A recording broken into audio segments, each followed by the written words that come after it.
கிறிஸ்துவுக்குள் அன்பான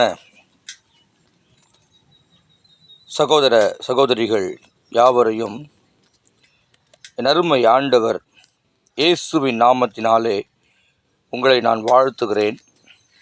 இன்றைய நாளிலே மார்க்கு 14ஆம் அதிகாரம் 38வது வசனத்தை வாசிப்போம். நீங்கள் சோதனைக்கு உட்படாதபடிக்கு விழித்திருந்து ஜெபியுங்கள். ஆவி உற்சாகம் உள்ளதுதான், மாமிசமோ பலவீனம் உள்ளது என்றார். இந்த காலகட்டங்களிலே நமக்கு நிச்சயமாகவே சோதனைகள் அதிகமாய் நமக்கு வந்து கொண்டுதான் இருக்கிறது. ஆனால் இந்த சோதனைகளில் இருந்து நாம் தப்பிக்கொள்வதற்காகவே ஒரு வழியை கர்த்தர் ஏற்படுத்தி இருக்கிறார். அது என்ன, அதனுடைய ரகசியம் என்ன என்பதை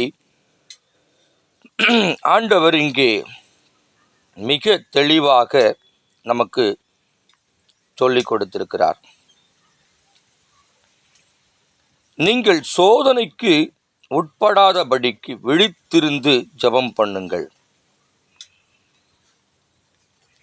ஒரு விழிப்பு நமக்கு அவசியமாய் காணப்படுகிறது. நம்முடைய தரித்திரத்திலிருந்து நாம் விழித்து கொள்ள வேண்டும். நம்முடைய கடன் பிரச்சனையிலிருந்து நாம் விடுதலை பெற வேண்டும். நமக்கு இருக்கிறதான சோதனைகளிலிருந்து நாம் விடுதலை பெற வேண்டும். ஐயா, நான் வேலைக்கு போகிறேன், என்னால் சில மணித்துளிகள் தான் ஜெபிக்க முடியும். பரவாயில்லை, நீங்கள் ஒன்றை மாத்திரம் செய்தால் நலமாயிருக்கும். இருதயத்திலே ஸ்தோத்திரத்தை மாத்திரம் நீங்கள் ஏறெடுத்து கொண்டே இருப்பீர்கள் என்று சொன்னால் நிச்சயமாகவே கர்த்தர் உங்களுக்கு வருகிறதான அந்த சோதனைகளிலிருந்து உங்களை கர்த்தர் தாங்கும்படியாக, உங்களை விடுவிக்கும்படியாக ஸ்தோத்திர பலியிடுவதின் மூலமாக ஆண்டவருடைய நாமம் மகிமைப்படுகிறது. அவர் மகிமைப்பட்டால் நமக்கு எல்லாமே வெற்றியாய் கிடைக்கும்.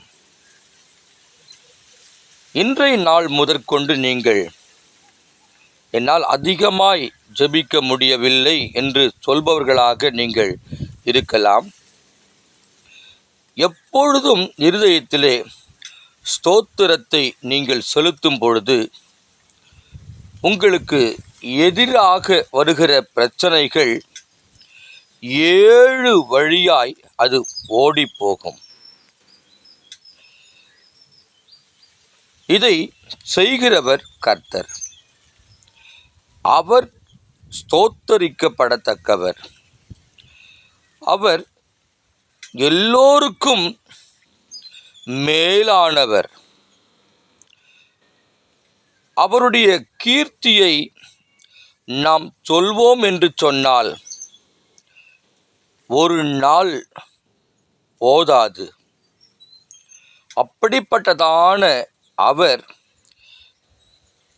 மகிமை பட்டிருக்கிறார் என்று சொன்னால் நிச்சயமாகவே நம்முடைய சோதனைகளிலிருந்து நாம் விடுபட கர்த்தர் நம்மை ஆசீர்வதிக்க நாம் ஏறெடுக்கிறதான ஸ்தோத்திரங்கள் உதவியாய் இருக்கும்.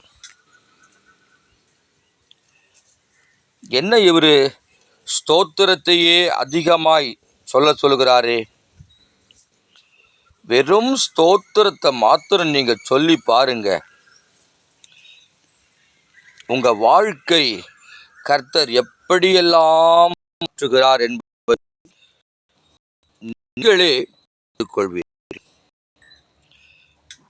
ஆண்டவர் நீங்கள் சோதனைக்கு உட்படாதபடி, சோர்வுகள் ஆட்கொள்ளாதபடி செய்யுங்கள். ஆவி பலம் உள்ளது, ஆவியோ உற்சாகம் உள்ளது. அவர் கொடுத்த ஆவி, கர்த்தர் கொடுத்த ஆவி என்றைக்கும் அவைகள் சோர்வடையவில்லை. மாமிசம் சில நேரங்களிலே நமக்கு ஒத்துழைக்காமல் போய்விடலாம்.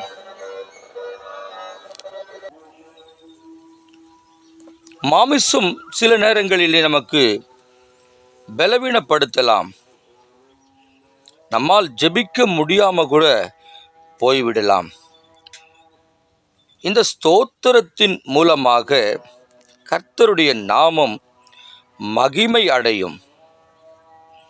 அவர் மகிமைப்பட்டால் நம்முடைய எல்லா விதமான பிரச்சனைகளுக்கு கர்த்தர் ஒரு முற்றுப்புள்ளியை வைப்பதில் சந்தேகம் உங்களுக்கு வேண்டாம். இன்றைய நாளிலிருந்து நீங்கள் அந்த ஸ்தோத்திரத்தை தினந்தோறும் இருதயத்திலே எல்லா நேரங்களிலும் ஸ்தோத்திரத்தை நீங்கள் சொல்பவர்களாக காணப்பட வேண்டும்.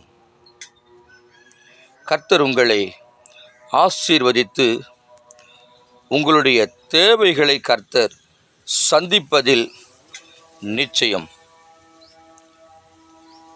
நாம் ஜெபிக்கலாமா?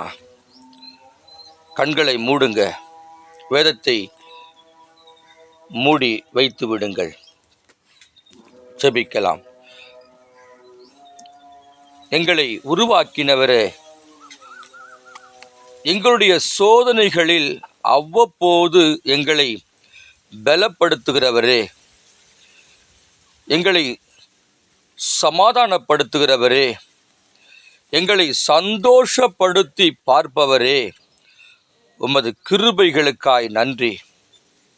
அப்பா, இந்த நிகழ்வை பார்க்கிற ஒவ்வொரு தேவ பிள்ளைகளை கர்த்தாவே நீர் ஆசீர்வதித்து அவர்கள் ஸ்தோத்திரத்தை ஏறெடுக்கிற பிள்ளைகளாய் அவர்களை கர்த்தர் இன்றைய நாளிலே மாற்றியிருக்கிறீர். அதற்காய் உமக்கு நன்றி செலுத்துகிறோம்.